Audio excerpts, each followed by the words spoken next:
Night fell thickly over the town of Ravensbrook, casting a blanket of darkness over the landscape. In the heart of the city, a small group of adventurers gathered around a worn wooden table in an old pub called the Black Owl. The sound of rain hitting the stained glass windows was a constant reminder that the world outside was shrouded in mystery and danger. Sarah, an intrepid and adventurous woman, led the group. His dark hair and fearless eyes exuded the determination of someone who had faced many challenges. His companions included Mark, an archaeologist obsessed with discovery, Emily, a scientist dedicated to researching ancient legends, and Daniel, an experienced guide to the urban jungles. Rumors about a mysterious cave deep in the forest surrounding Ravensbrook had spread like wildfire. Residents whispered stories about whispering voices that echoed in the night and restless shadows that danced among the trees. Some claimed the cave was cursed, while others believed it housed unimaginable treasures. Sarah brought her group together after months of research and planning. She was determined to solve the mystery of the cave, regardless of the dangers they might encounter. The others were equally intrigued and eager to embark on the adventure. That dark night, they gathered at the pub to finalize their preparations. They had heard stories about the cave since childhood, but only now were they ready to face the unknown. As they discussed their plans, the rain outside beat against the windows, as if nature itself was trying to dissuade them from moving forward. "Are you sure you want to do this?" Emily asked, worried. "They say the cave is cursed and that terrible things happen there." Sarah looked at her with a confident smile. "That's exactly why we should explore it. The more mysterious, the more interesting. Besides, the stories might just be superstitions." Mark, a scholar of ancient legends, added, "And if we can unlock the secret of the cave, we can gain recognition and glory in the academic community." Daniel, the urban guide, agreed. "We have the supplies, the courage, and the determination. Let's do it." Having decided, they finalized the details of the plan. They would be a team of 4, each bringing unique skills to the expedition. They prepared backpacks with flashlights, food, ropes, and other essential equipment. The next morning, they would leave for the forest, ready to face the challenge that awaited them. The journey to the forest entrance was an experience in itself. The dense vegetation and mysterious sounds of the forest added a touch of suspense to the atmosphere. As they advanced, Sarah leading the way, they felt the sensation that they were entering a different world, one where time and normal rules did not apply. The path leading to the cave was narrow and full of thorns and twisted roots. The silence was almost deafening, with only the sound of the wind whispering in the trees. Every step was like an echo in the depths of the forest. The mood was getting darker as they approached the cave entrance. Finally, they found the cave entrance, a dark crevice in the rock that seemed to devour the moonlight. The walls of the entrance were covered in moss and seemed to hold ancient secrets. Sarah turned on her flashlight and cautiously entered the tunnel, followed by her friends. The darkness inside the cave was intense. The flashlights illuminated only a small portion of the path ahead, revealing stalactites hanging from the ceiling and rock formations that seemed sculpted by the passage of time. The feeling of being underground, away from sunlight, was oppressive, but curiosity compelled them to continue. As they went deeper into the darkness, a feeling of oppression began to envelop them. The atmosphere inside the cave was suffocating, as if they were being watched by invisible eyes. The cave walls were covered in strange and ancient inscriptions, which seemed to narrate dark events. Emily suggested it was time to return, but Sarah was determined to uncover the cave's secret. They continued to advance, despite the growing discomfort. With each step, the pressure and silence seemed to intensify. The inscriptions on the cave walls seemed to tell the story of an ancient civilization that performed mysterious rituals deep within the earth.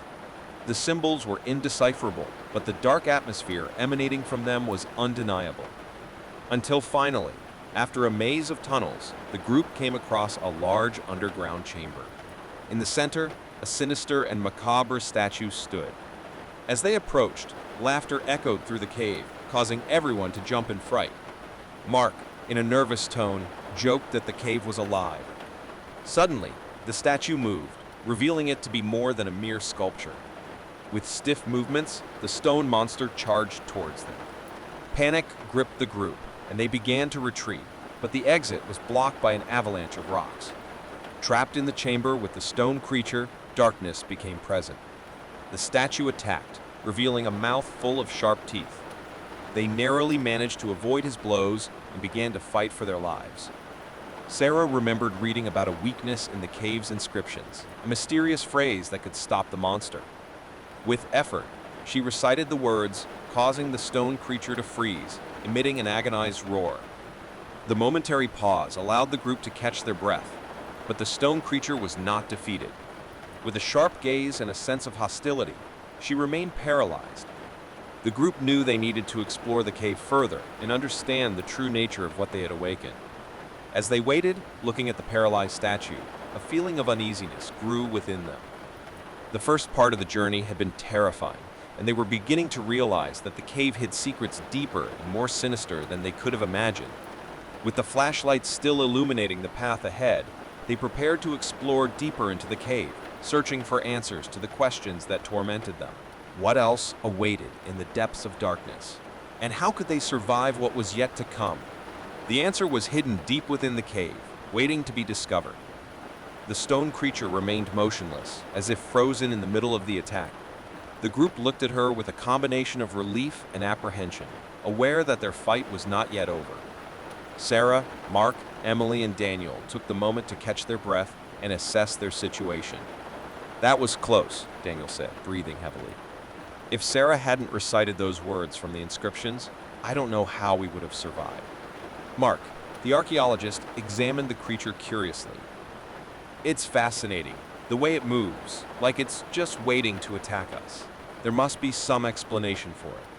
While Emily checked the old diary they had found earlier, Sarah kept the flashlight trained on the creature.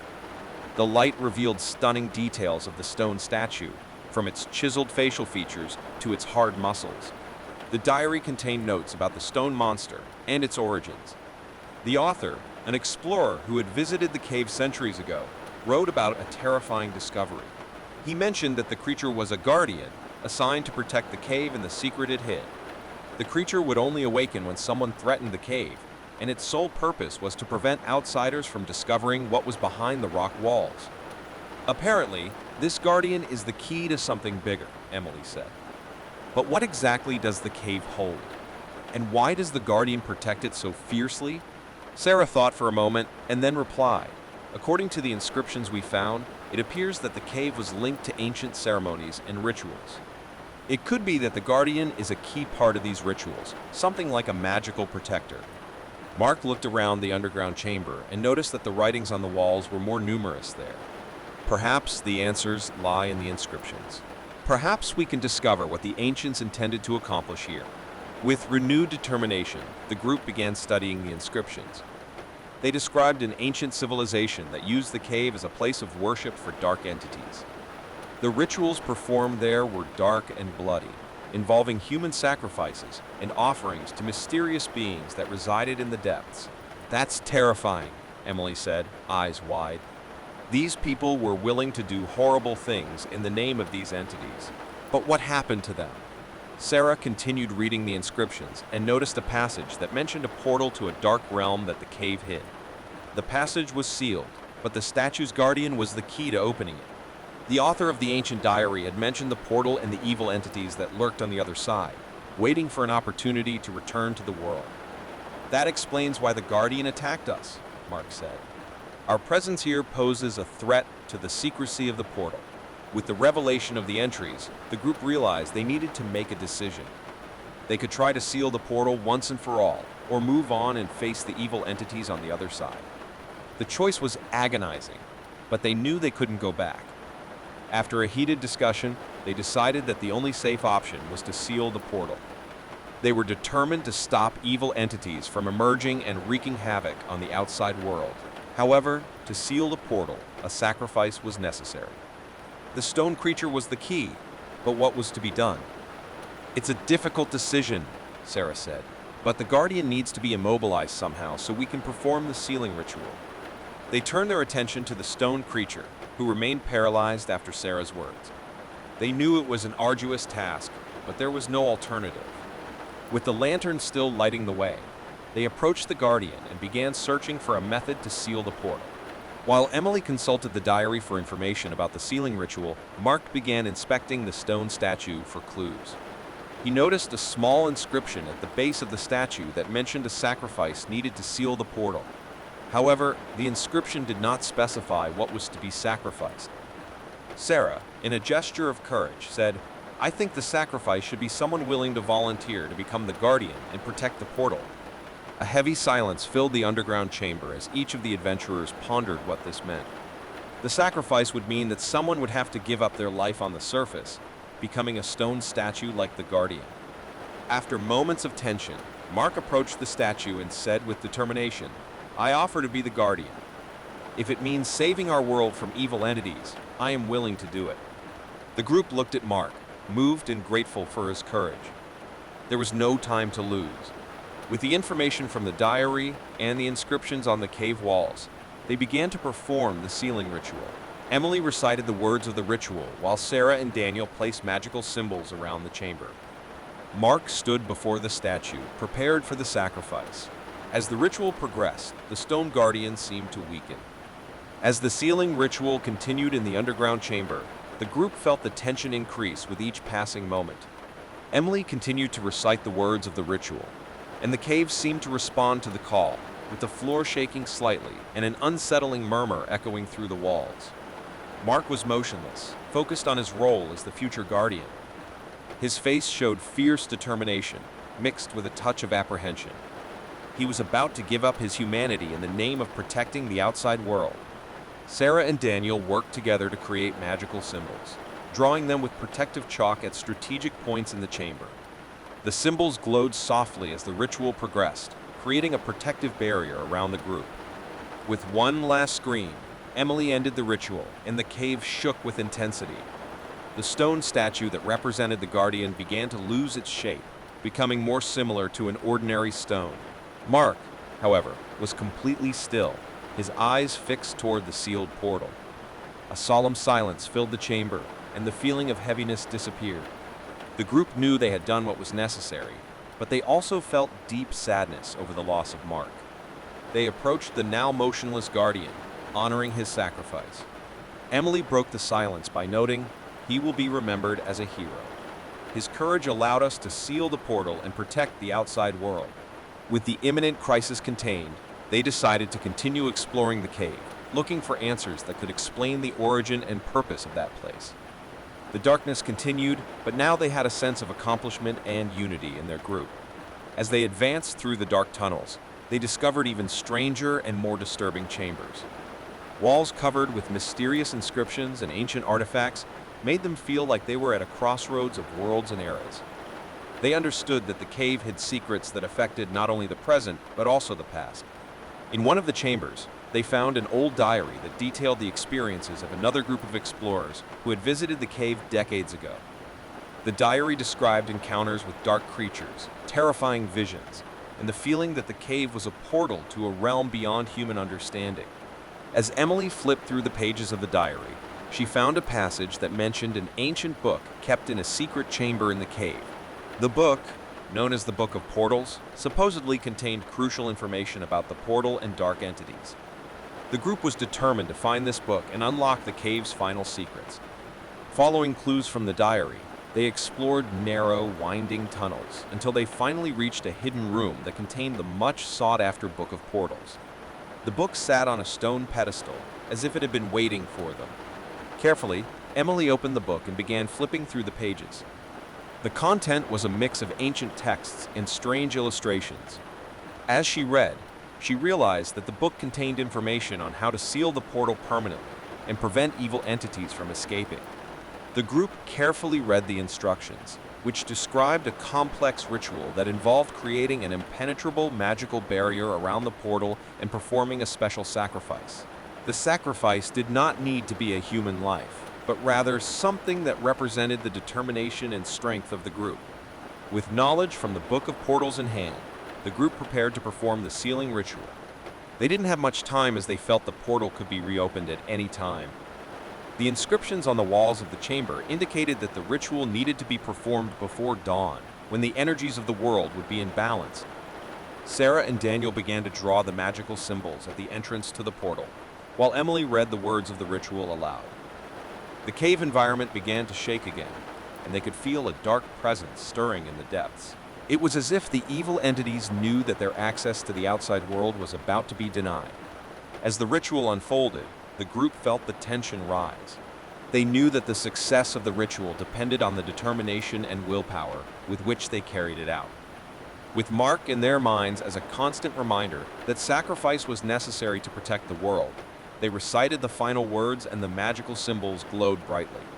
The portal, which had previously pulsed with a sinister aura, began to contract and lose its strength. It was as if the cave itself mourned the loss of its connection to the dark realm. A sense of relief and triumph filled the group as they finally saw the portal completely sealed, becoming a solid wall of rock. The group left the chamber with a sense of accomplishment and a deeper understanding of the dark forces they had faced. They knew the cave would stand as a monument to the unknown and courage. The mystery was solved, but the price had been high. As they left the cave, the light of dawn began to shine over the forest. They looked back one last time, remembering Mark and everyone with the portal sealed and the cavern plunged back into darkness. The group gathered at the entrance. The sense of accomplishment and relief was palpable, but there was also a void left by the loss of Mark.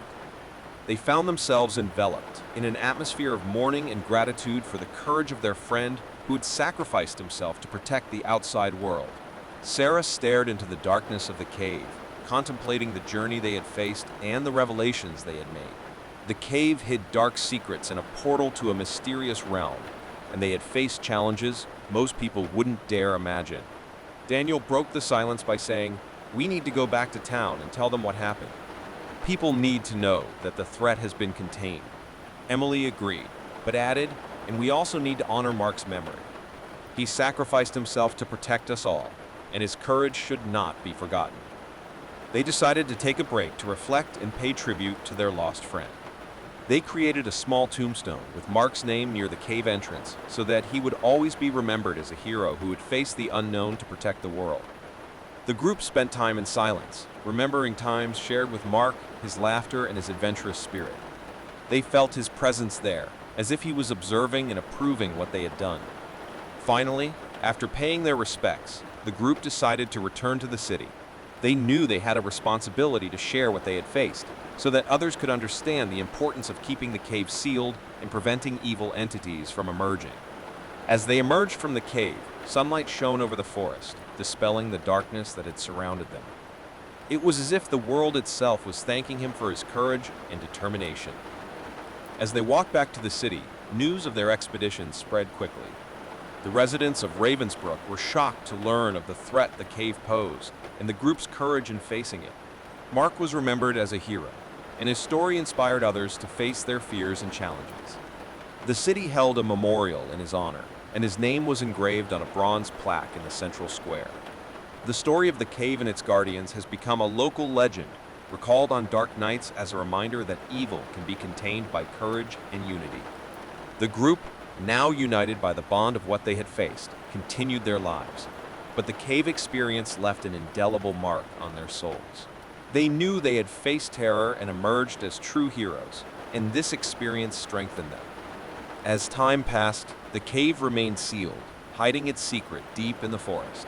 The outside world continued to spin, oblivious to the battle that had taken place beneath the earth. The portal remained sealed, and the evil entities remained imprisoned. But the story of the cave and its guardians, and Mark's sacrifice, continued to be told, reminding everyone that evil was always lurking in the shadows, waiting for an opportunity to emerge.